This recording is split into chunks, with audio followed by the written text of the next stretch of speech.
Om Tvameva Mata Cha Pita Tvameva Tvameva Bandhuscha Sakha Tvameva Tvameva Vidya Dravinam Tvameva Tvameva Sarvam Mama Deva Deva Sri Dakshinamurti Sudesh Kendram Dvaipayanam Sutrakritam Munindram Sri Shankaram Bhashyakritam Yatindram Maddeshi Kanchapi Namami Vidye Om Namo Brahmadibhyo Brahma Vidya Sampradaya Kartribhyo Vamsarishibhyo Mahagurubhya Sarvopa Pravarita Prajnana Ganaha Pratyavarto Brahmaivahamasmi Om Prapannaparijata Yattotra Vetraikapaniye Jnana Mudraya Krishnaya Gita Amritaduhe Namaha. Pranams everyone. We are in chapter 3, Sloka number 34.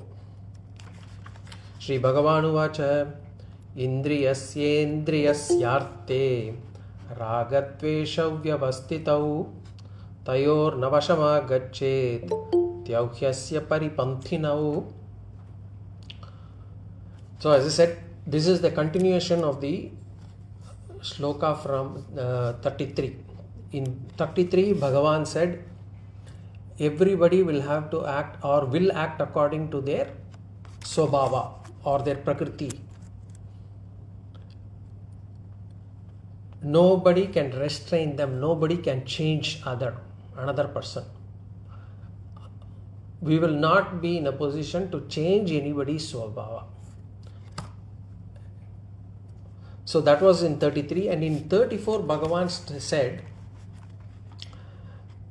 so that meant two things for us. That means what? If people cannot change their swabhava, then we thought, then what is the purpose of shastras? How can shastras really, what is the use of studying shastras, especially dharma shastras? And then the second thing is, what is the use of self-effort? If the swabhavas cannot be changed, then what is the use of self-effort? We can let everything go by our own swabhava. We could probably react to all situations according to our swabhava. So those were the two things, that conclusions that we could have made. And then we started doing vichara in the last class. We saw how does the samskaras work. So the samskaras that we have gathered over millions of births before, they get registered in our mind in dormant form.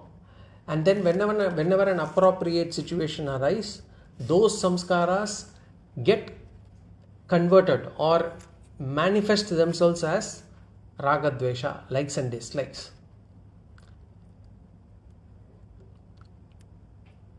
But not all raaga-dvesha, we actually convert it into action or words.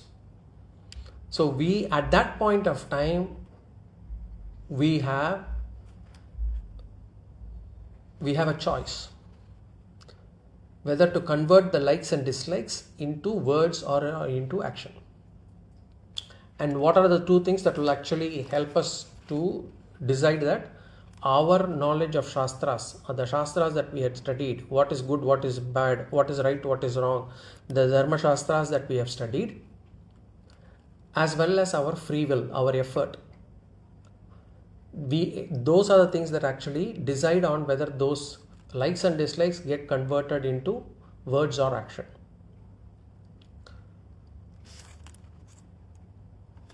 So in that sense, studying of shastras will definitely help. Free will, we definitely have a choice. So the samskaras or the swabhavas that are in our mind, we do not have a choice on them, because that has been created over millions of births by our actions only. Whenever we do an action, a samskara gets registered.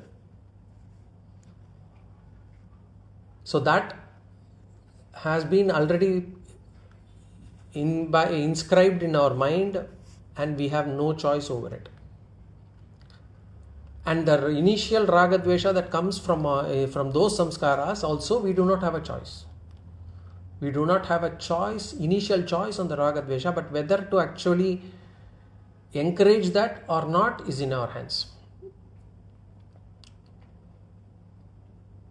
And that's why we saw, suppose if a person had studied shastras, has a proper understanding of what is right and wrong, then that person makes a correct choice whether to convert the raaga-dvesha into action or words.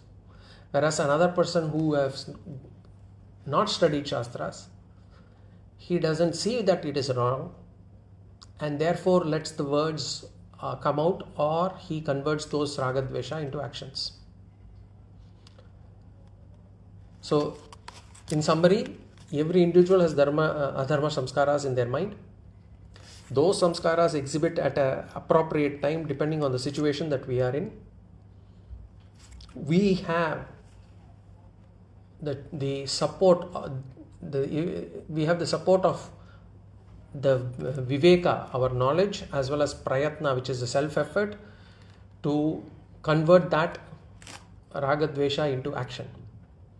Remember, samskaras could be even dharma or adharma. So there could be some dharma samskaras also that come into our mind in terms of doing something good to others. And again, our shastras, our knowledge of our shastras, and our free will is the one that actually converts that into action. So, in short, the dharma shastras, why do we need to study shastras? The dharma shastras and plus our free will, it will help to keep our raga-dvesha in check. Remember, our free will not be able to stop the raga-dvesha. The raga-dvesha that has been in the mind, it's always there. It cannot be stopped. But when it comes out, we have a choice whether to support it or not. So that we saw. And in the first line, Bhagavan said, Indriyasya indriyasyarte raga-dvesha vyavastitau. So he basically said the likes and dislikes are bound to exist with regards to the object of every sense organ. It is certain. Raga-dvesha vyavastitau. It is certain to be there. Likes and dislikes are certain to be. Then in the second line, Bhagavan said, Tayorna vashama gachet. Na agachet. One should not come under tayoho. Tayoho here means there. The pronoun for raga-dvesha. Do not come under their control. Vasham means control. Tayorna vasham agachet. Do not give support to these likes and dislikes. If there is a feeling of hatred in our mind, do not add fuel to it. So our effort will come when initially when the raga-dvesha thought comes up, our effort is ineffective. But to convert that into words or action, it certainly requires our self-effort. So who is responsible for our samskaras? If we say it's been there for countless births, we ourselves are responsible, but not in this birth. But it has happened. Whatever has happened, it has happened. We cannot do anything about that now. But whether for us, whether we want to be in their control or not, is our choice. Why should we not be under their control? Bhagavan says, Tyauhasya paripantinau. Because they are his enemies. Paripantinau here means thieves. They are the thieves who steal from travelers. They steal our viveka shakti. They steal our power to discriminate between what is right and wrong. When we have strong likes and dislikes, they overpower what is right, what is wrong. It will the likes and dislikes will actually make our intellect, our mind justify to the intellect to say, it is fine. What you are having as a like, it is justified. What you are having as a dislike or hatred is justified. Therefore, we lose our viveka shakti. So our enemies, as I said in the last class, are our own raga-dvesha, because they are the ones who make us take wrong actions, choose the wrong words. So this is what Bhagavan said. But remember, the arrival of thought The first thought is not in our control.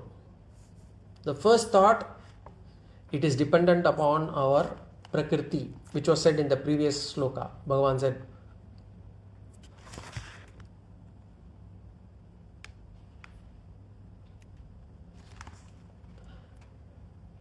but the free will is there to decide whether the thought should be nourished, whether the thought should be encouraged, whether the thought should be converted into words, or whether we should nip it in the bud.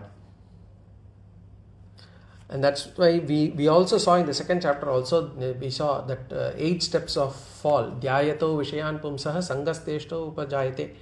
There we saw how the thought, when we nourish it, when we give too much of importance to the thought, when we keep thinking of the thought again and again, it makes us, it leads us to our downfall.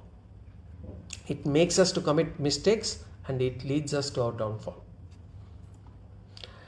And remember, the world enters our mind.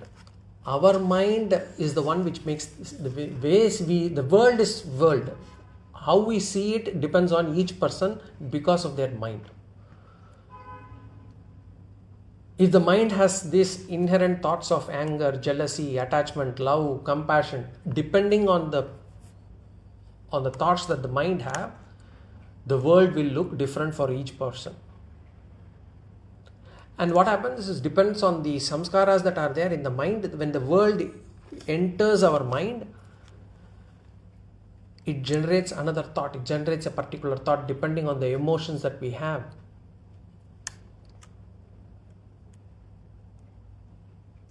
And when we actually give value to the thought that comes out of our mind, when we encourage it, when we nourish it, they become stronger and stronger, and they crystallize first into words and then later on into action.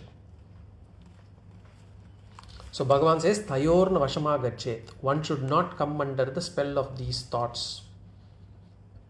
There is a beautiful shloka, Jata matram naya shatrum. Jata matram naya shatrum vyadim va prasamam nayet. Vyadim va prasamam nayet ati pushtango yukti bihi sopaschat tena hanyate. Jata matram naya shatrum vyadim va prasamam nayet. There are 2 things that are to be considered as our enemies, that are to be immediately destroyed. One, shatrum, then vyadi, disease. Shatru means enemies, and then disease. And both have to be nipped in the initial stage itself. If it's a disease, it has to be cured in the first stage itself. If you let it pass, it will become difficult to control. In the same way, the enemy has to be nipped in the bud. When we say enemy here, we mean the likes and dislikes. If we don't nip it in the bud, if the enemy is allowed to grow, then he will overpower us. So our enemies are Kama, Krodha, Lobha, Moha, Mada, Matsaryam. All are these our enemies. If we allow it to actually perpetuate, they will control us. And why? They are Paripanthi now. They are the enemies in our spiritual path. So the summary of this sloka is, both these slokas put together, 33 and 34, every individual has prakriti or swabhava. That prakriti, that swabhava creates raaga-dvesha in the mind depending on the situation that we are in. The raaga-dvesha we don't know. We will not be able to see the raaga-dvesha until a situation comes and it exhibits itself. And when the raaga-dvesha exhibits itself, we do not have a choice on the first thought of raaga-dvesha. But whether to convert that into words or action, we have a choice. And whether to convert it into words or action, it can only be done through, or whether to or not to convert, it depends on the knowledge and the free will. the knowledge of our shastras, and the free will that we have got, or the effort that we need to put. And therefore, so what is the benefit of studying shastras? The knowledge of shastras along with the self-effort will help in keeping the wrong samskaras showing up, or making sure that the wrong samskaras are kept subdued. And what will happen to the subdued samskaras? One day will it burst? No, over a period of time, as we keep doing good samskaras, as we start collecting good samskaras, and as we keep studying shastras, over a period of time, one day the jnana will come, and when jnana comes, all the samskaras will be burnt. And how do we keep subduing these wrong samskaras? We'll have to study and keep listening to Dharma Shastras. We'll have to do vratas, we'll have to do pujas, doing Karma Yoga. All these will help in keeping the wrong samskaras subdued. So this is the essence of these two slokas. Now we will go to sloka number 35.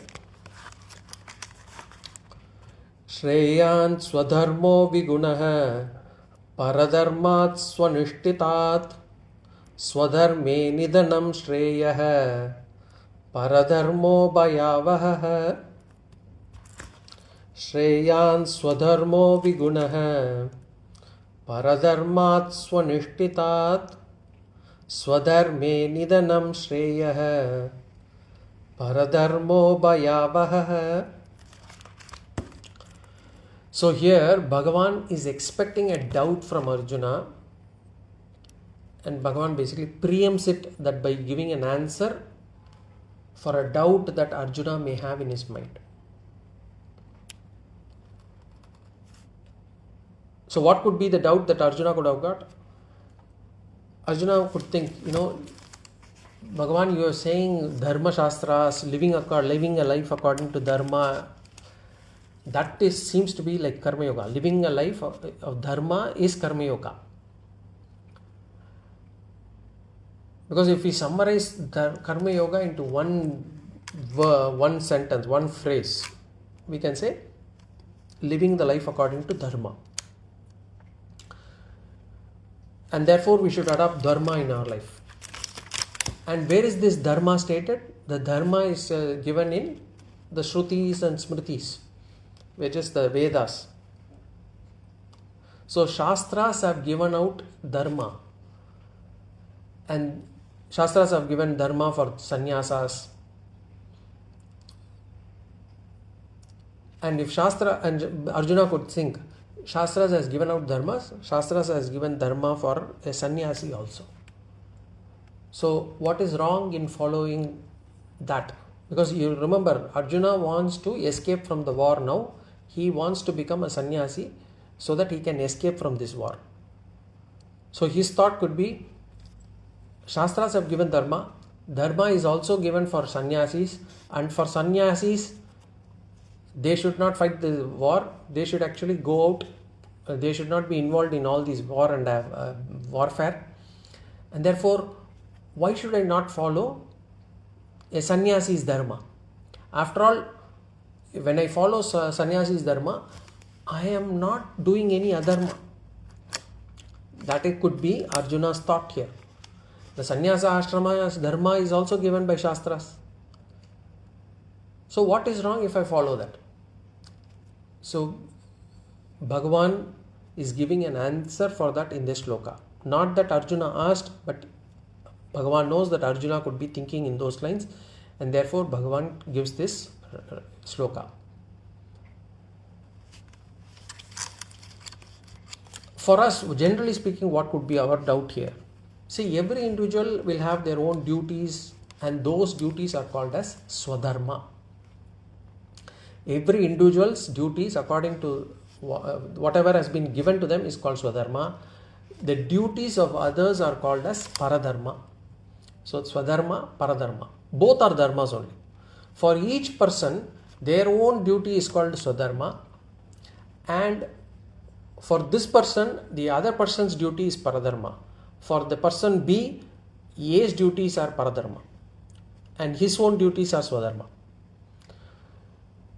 Remember, Paradharma is also Dharma only, but it is somebody else's Dharma. What we have to understand is there is no compulsion that all Dharma must be performed. Karma Yoga doesn't mean that I perform all Dharma. Karma Yoga is about doing one's own Swadharma, one's own Dharma, which is Swadharma. Karma Yoga means Paradharma should not be performed. Adharma, of course, is not to be performed. Karma Yoga also says Paradharma should not be performed.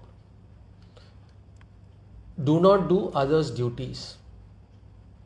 And why should Bhagavan say this?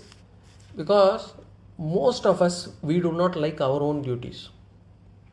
We love to interfere in others' responsibilities. We love to give advice to others and supposedly help them, to the extent of being unnecessarily intervening in their work. That's why we keep hearing this, do not interfere in my area. If someone says this, what does it mean? We are doing Paradharma. Paradharma means that which is not our duty, that which is not our responsibility. The action itself is not adharma. But what Shastra says, if you do Paradharma, it is adharma for you. According to Shastras, it is dharma of one's person, but it is not yours. And therefore, if you do it, it becomes adharma in your sense. It is wrong. One must not do Paradharma. And these are the mistakes that we do in our daily lives. One must do only their duties. One must not interfere in others' duties. Suppose if we help in others' duties because we want to help them, or we do it sometimes because we like those actions, or sometimes we do that because we are attached to that person and therefore we would want to do their duty to sort of help them. For example, parents are helping even children's homework, because they feel attached to the children and therefore they would want to do their homework also. That is called as Paradharma. So Bhagavan says, for a person, if he is not able to perform his Swadharma properly for some reason one is not able to perform their Swadharma, but this person say he is able to do another Dharma very well. He is not able to do his own Dharma very well, but he is able to do other person's Dharma very well. For this, what Bhagavan says is, Bhagavan says, you do Swadharma with faults. Even doing your Swadharma with faults is superior than doing a perfectly Paradharma, or a perfectly done Paradharma. So Swadharma, even if you have some shortcomings, it is far superior than doing a perfect Paradharma. So how do we understand this? For example, a Swadharma of a brahmachari, if you look at it, a brahmachari ashrama person, a person who is in the brahmachari ashram, which is in today's world, it is called a student. A Swadharma of that person is to study. So the question, what we have to understand is, even if the student is not able to score full marks, it is okay. Not every student can come first in the class, that is fine. Even if he is not able to do his Swadharma very well, it's fine. But suppose he says, I'm not very good in studies, but I've got a business acumen and I know how to earn money. Let me go into the business. Shastra says, Vigunaha, improperly done Swadharma is better than perfectly done Paradharma. A perfectly done Paradharma can never be better than Swadharma on any day. Even if one is not able to do the Swadharma properly, or even if one is able to do the Swadharma incorrectly only, it is still fine. A student should not indulge in business, should not indulge in earning, should not indulge in politics when he is studying. Those responsibilities of business, earning, being in politics are all the responsibilities of Grihastha Ashrama Dharma. Similarly, when a person who is in Grihastha Ashrama, he should not do active duties of a Vanaprastha Ashrama person or a Sannyasa Ashrama person. Thus, each person must perform their Swadharma, however incorrect it is, doesn't matter. But do not take up other person's responsibilities. And in one of the Vedas, each ashrama's primary responsibilities are called out. So a student responsibility is to study and to not live a life of comfort. A student should not be given a life of comfort. That is student's responsibility. For a Grihastha Ashrama, he should earn, he should share, he can enjoy. A Vanaprastha Ashrama person, which is in today's world is a retired person, there are two important responsibilities that are given. A retired person must eat less, talk less. Both the responsibilities are at the level of mouth only. Eat less, talk less. And therefore their primary duties are maintaining maunam, having vratam, and doing japam. All three are at the mind and the mouth level only.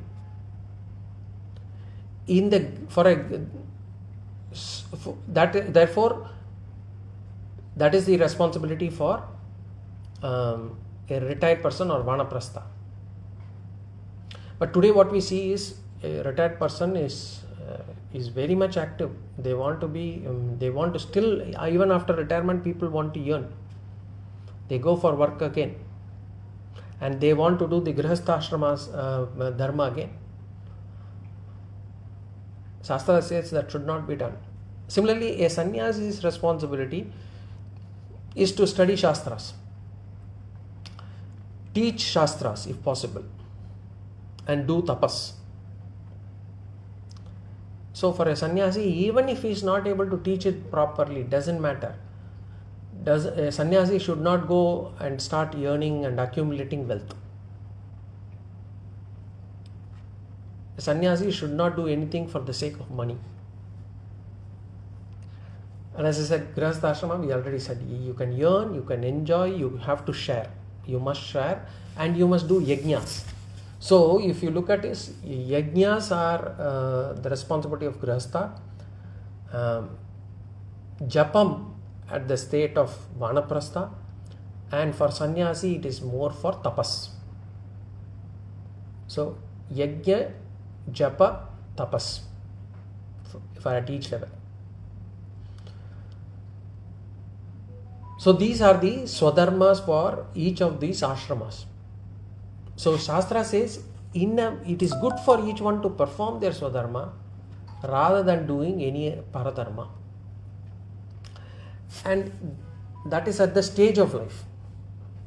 But if you take an individual's personality, generally speaking, everyone's swadharma will be mostly based on their gunas or character. So everybody has got a particular character, and your swadharma should reflect that.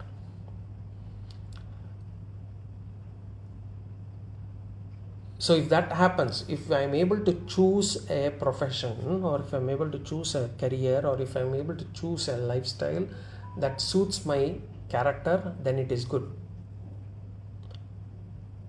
But sometimes due to delusion, what we do is, we all know our strengths, but sometimes due to delusion, we think we can do something better than this, something more than this, beyond our capacity and capabilities.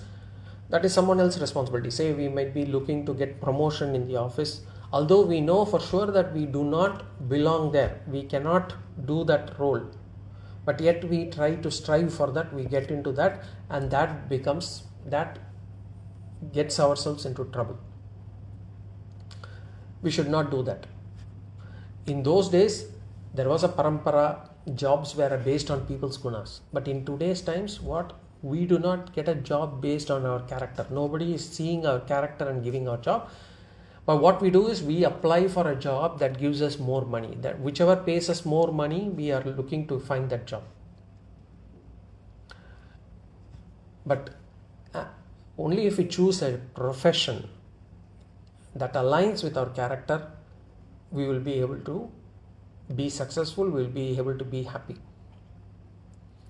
There is a story. There are two students who were totally different in character.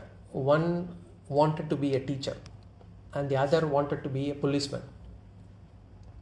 And their samskaras were such that one would like to teach, the other one would like to wanted to be a policeman. But it so happened that they ended up differently. Now the person who wanted to become a policeman became a teacher, and the person who wanted to be a teacher became a policeman. And so what happened? They behaved rather differently. So the teacher, who is actually a policeman inside, behaved like one, which means what? Any small mistake of the student, he dealt with them harshly. He gave beatings, he gave punishment, because it is the policeman inside that is actually working on his mind. And the policeman who was a teacher inside, he was giving advice and forgiving thieves. There was no punishment given to thieves. So that is what happens when you don't choose a profession that does not align with your character. If only each person gets a job according to their samskaras, everyone will shine. But in those days, it doesn't happen. In these days, in those days, the jobs were according to the samskaras. So Bhagavan is saying here, Arjuna, you have your Swadharma, and that Swadharma right now is based on your samskaras. So do only that Swadharma, do not do Paradharma. That is what he says in this Sloka. We'll go into the Sloka. Shreyan Swadharmo Vigunaha Paradharmat Swanishtitat. Swadharma, one's own duty. Vigunaha means improperly performed, suboptimal. Shreyan is better. So one's own duty, although improperly performed, is better. Now better than what? Paradharmat swanushtitat. Paradharmat means then another's duty, another person's duty. And how it is performed? Swanushtitat. Swanushtitat means properly performed, perfectly done. Even if you are able to do another person's duty perfectly well, it is still inferior to doing your own duty, although you may not do it well. Improperly performing your own duty is better than properly performing another person's duty. This is what Bhagavan says in this line. So if we see this from Arjuna's standpoint, Bhagavan says, look Arjuna, you want to go and perform or take up sannyasa ashrama and perform sannyasa ashrama dharma. But it is better for you to perform kshatriya dharma now. Although your mind may be you may think that you will be a better sannyasi, doesn't matter, it's better for you to do your Swadharma. Because what will happen if you go to forest and meditate? So say Arjuna goes to the forest, becomes a sannyasi and meditates. Now as a sannyasi, if an animal comes and disturbs your penance or your tapas, a sannyasi will just leave the place.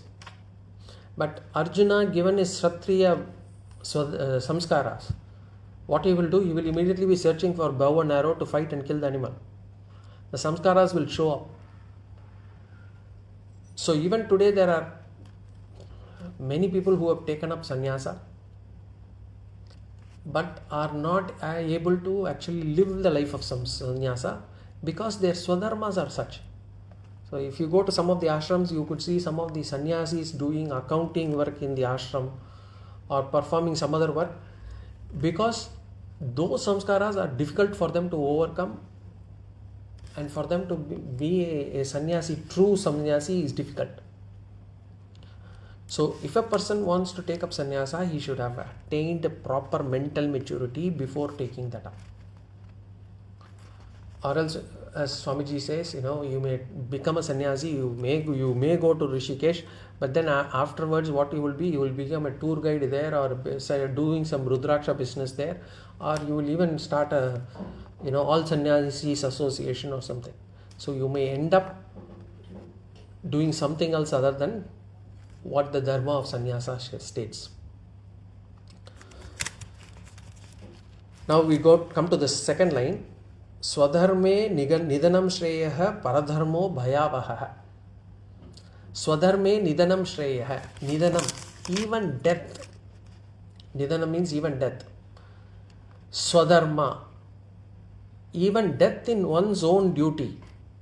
Shreyah is better. Even Bhagavan says, even if you die doing your Swadharma, it is better. Doesn't mean that Bhagavan is asking people to die doing Swadharma. What Bhagavan says, if death happens when performing Swadharma, it is still better. What it means is, even if you get a loss, you are doing Swadharma, you are not able to earn the money that you want, it is still better. It is still better than what? Better than performing Paradharma. Why performing Paradharma is, why did Bhagavan says, Paradharma bhayavaha. Another person's duty will give you fear. Bhayavaha. It will give fear means what? It will give you samsara. Because even when we are doing it, we will know that this is not our duty. And according to shastras, performing Paradharma is papa. And it will result in fear. It will fear of hell. It will also result in fear of failure. There are many people in the corporate world who thinks that, what is this boss? He's just talking. My boss is good. He just talks. He comes, he talks in a few meetings, he goes, he earns money much more than what I am doing. I am doing all the hard work. He just comes, he just talks a few places. He doesn't stay up late. And yet he takes credit for everything. I can also talk. But that is out of delusion that people do. Because once they get promoted and they find the job, once they get into the job, they will find that the job is actually not as easy as they thought it out to be. And they will start getting fear. How am I going to talk to today? Will I be able to support? Have I got all the points to talk? They will start having this fear. So whenever we don't have samskaras, the right samskaras for that particular job, and we take up that job out of delusion, then what happens? It ends up in we having fear, because we are not capable. And as long as there is fear, we will not be able to do that properly. So, and for us, dharma, doing our duty, is a sadhana. Karma Yoga is a sadhana. What is Karma Yoga? Doing our duties. So doing our duties becomes a sadhana, and if we are not able to do our sadhana properly, we will not be able to do sadhana properly because we have fear in our mind. And therefore, paradharmo bhayavaha. And if we take up another person's responsibilities, another ashrama's responsibilities, for example, we are in sannyasa ashrama, we take up grihastha ashrama, it will give us fear. We are not supposed to accumulate wealth. We accumulate wealth. We are worried about what the government will do to us and stuff like that. We will only be adding fear to ourselves. So if we see this from Arjuna's standpoint, Bhagavan says, Arjuna, if you take up sannyasa dharma without having proper mental maturity, it will create fear in your mind. But even if you are able to do that without fear, and you are able to excel in that, Shastras say it is better for you to perform your Swadharma or your duty as a Kshatriya it is better to do that than to get into doing another ashrama's duties. So Bhagavan here is concluding saying Swadharma is Karma Yoga. So remember, initially Bhagavan said not doing adharma is Karma Yoga. Then here he is saying not doing Paradharma is Karma Yoga. Doing your Swadharma alone is Karma Yoga. So whether we are able to do our duty properly or not, we should not interfere in others' duties. We should not try and change our profession for the sake of money. Rather, we should be looking for what aligns with our gunas.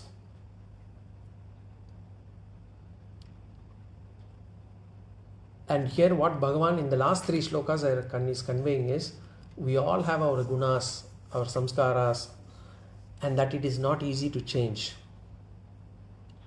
And that is what Bhagavan says. So align your dharma according to that. At the same time, when it is actually a adharma samskara that comes into the mind, use the knowledge of shastras, use your free will, use your effort to control it, to subdue it. Now with this, Bhagavan had finished what he wanted to convey to Arjuna from whatever he wanted to from a Karma Yoga standpoint. Bhagavan should rightfully, it should end. Arjuna should now, Bhagavan has given the Jnana Yoga and now Karma Yoga also. So actually speaking, now Arjuna should actually get up and fight. But Arjuna is going to raise a question. That is in Sloka number 36.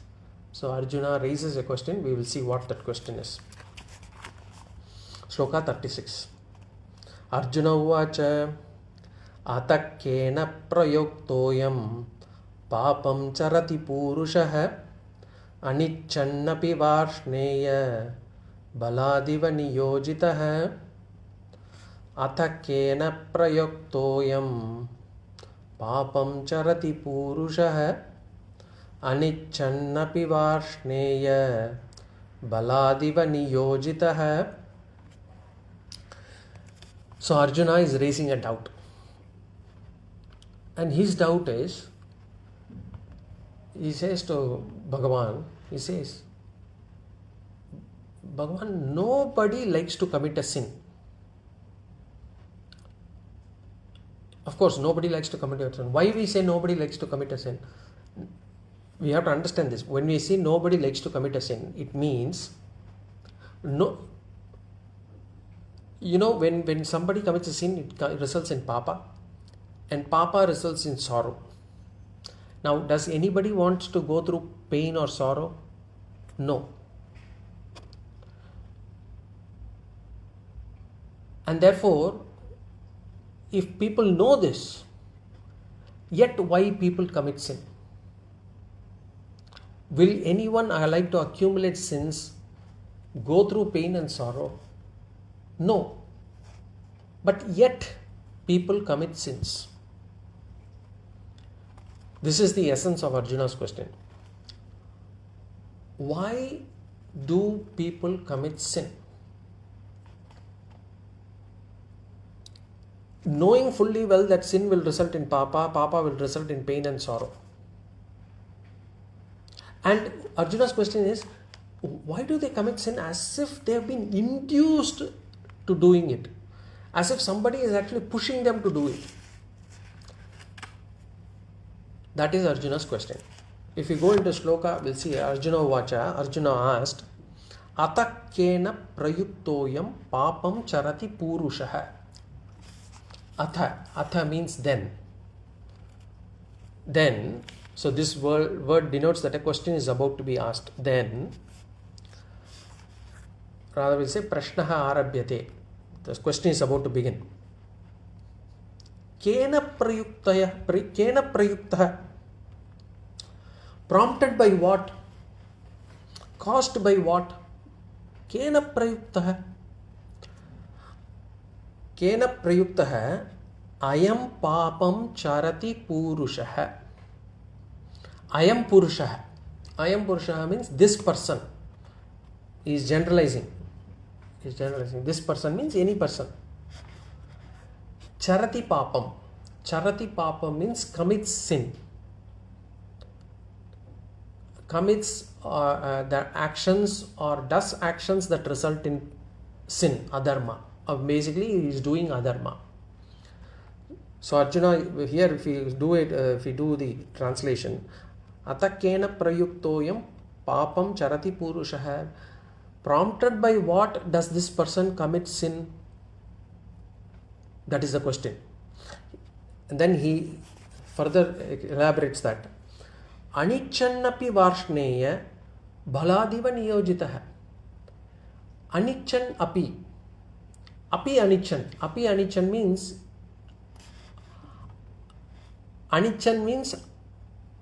unwilling. Api anichan means even though unwilling, which means he does not like to commit sin. He is unwilling to commit sin. Even though he is unwilling to commit sin, he is committing sin. He does not want to experience pain or sorrow, and yet he is committing sin. Baladiva niyojitaha. Iva balad niyojitaha. Iva balad. Forced. Balad means force. Niyojitaha means persuaded. Iva means as though he is forcibly persuaded. So as though somebody is forcing him, and even though he is unwilling, no, I don't want to commit sin, but I am yet committing sin. So, and Varshneya means he is addressing Krishna. Oh Krishna, oh Varshneya. Varshneya means a person who was born in Vrishni Kula. So Krishna was born in Vrishni Kula. So Varshneya.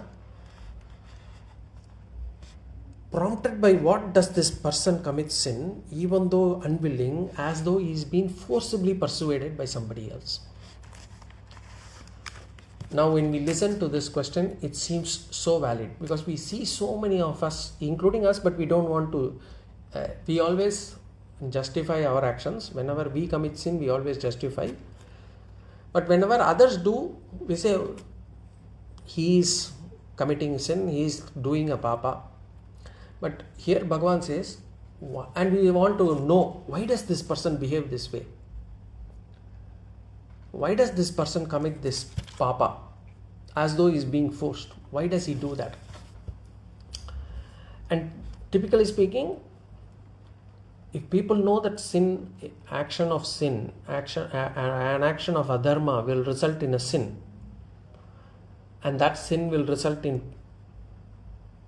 sorrow or pain, then obviously you don't want to reap the benefits of it, and yet you do that action as though you have been induced and forcibly committed.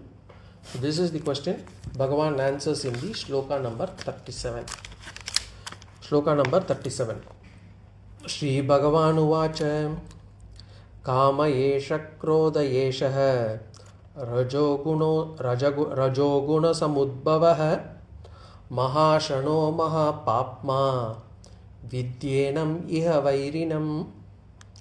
Kama yesha krodha yesha rajoguna samudbhavah mahashano mahapapma vidyenam iha vairinam. Bhagavan is replying, why someone commits a sin even though he is unwilling to commit that? And Bhagavan's answer is, Kama yesha krodha yesha. Rather, yesha kama, yesha krodha. Yesha means this. So Bhagavan says, why do people commit sin? Yesha kama, yesha krodha. This desire. Bhagavan says this desire is the cause. This anger is the cause. This person does out of desire. He commits a sin because of his desire. Yeshaha means this. Bhagavan says it's pratyaksham. I don't need to tell you, Arjuna, this desire which everybody is aware of. The desires that everybody has in their minds. That desire is the reason why a person commits sins. Now, Shastras have talked a lot about desires. A lot of stories in our Puranas are more to explain the nature of desire. There is a story of King Yayati. I don't know whether you know. Yayati was a king who had exchanged his old age with the youth of his son. He wanted to be young.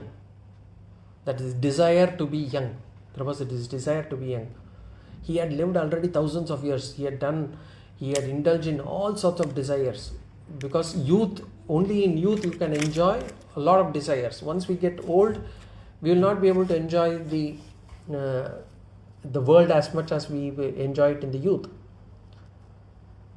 And even after living for thousands of years, enjoying all sorts of desires, his desires remained insatiable. And then therefore he said to his son, he asked his son to exchange his old age with his youth. And he did it. And in spite of that, he was never fulfilled. He never felt fulfilled.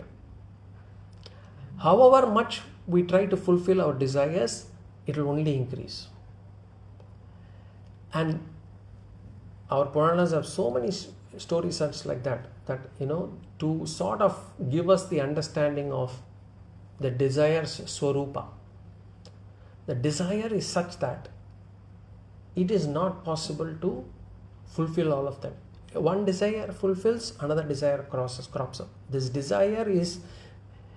desire may change, but the mind will be always craving for another one. The desire will remain. So Bhagavan gives the answer to Arjuna's question as desire. Now if we actually see this question and the answer, it does not seem to be an answer, because what did Arjuna ask? He said, why are people committing sins? And he had already used a word called anichanapi. Even though reluctantly they commit sin. And he said, nobody desires to commit sin. He did not use the word kama, but you used the word icha. Anichan api. Icha also means the same. Icha means desire. So Arjuna says, nobody desires to commit sin, and yet they commit sin. Why? Bhagavan says, desire. How can that be? Nobody desires, and yet the answer is desire. How do we understand Bhagavan's answer of desire to be the answer for somebody who commits a sin without a desire? So we'll have to do a small vichara on desire. So in Arjuna's question, why should someone commit sin even when he does not desire? Bhagavan answers desire. Now, what we have to do is, we'll have to divide our mind into two, our antakarana into two. Remember, mind is a collection of thoughts. The antakarana is a collection of thoughts, and it can be split into two, broadly speaking. One is buddhi, intellect, and the other is mind, manaha. It is only one faculty, but we split it into two. And what is buddhi swarupa?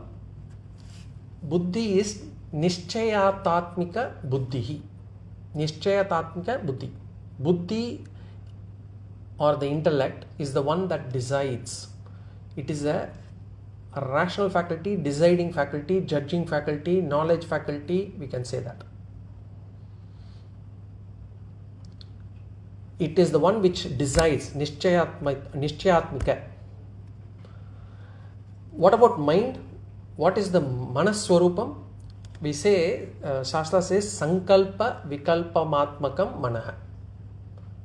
Sankalpam vikalpam atmaka manaha. So mind is the one which is the doubting faculty. It says, should I do it? Should I not do it? Should I eat? Should I not eat? Should I go? Should I not go? And mind is also the emotional faculty, the feeling of love, fear, anger, compassion, jealousy, greed, all comes from the mind. So the emotional faculty, the doubting faculty, that's the mind. But remember, all are thoughts only. If we are not able to separate them into two, then there is no problem, there is no samsara. But we do separate. Now in Arjuna's question, he refers to ichcha. Ichcha is the desire in the buddhi. The desire in the buddhi that says, this is a sin, do not do that. So from a buddhi standpoint, the knowledge that is there in the intellect, it says, this is papa, do not do that. So ichcha that is referred by Arjuna refers to the ichcha that is in the intellect. Whereas in Bhagavan's answer, the kama that Bhagavan refers to the desire in the mind. So in other words, who is fighting with who? The fight is between the mind and the intellect.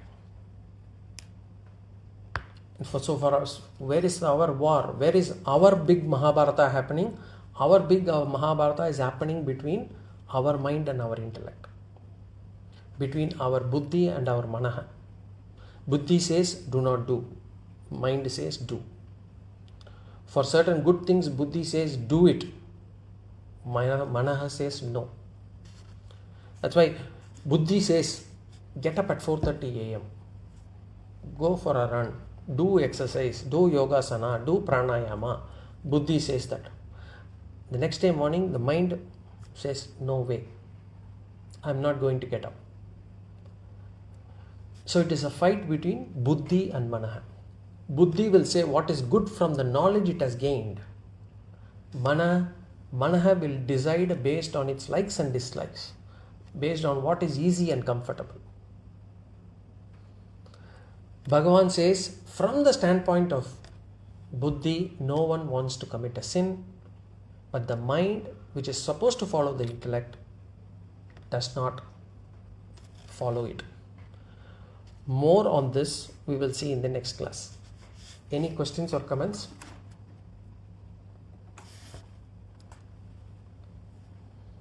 Okay, if not, we will again meet in the next class. Om Purnamada Purnamidam Purnat Purnamudachyate Purnasya Purnamadaya Purnameva Vashishyate. Om Shanti Shanti Shanti. Harihi Om Shri Gurubhyo Namaha. Harihi Om. Hari Om Shri Gurubhyo Namaha. Hari Om. Hari Om. Hari Om.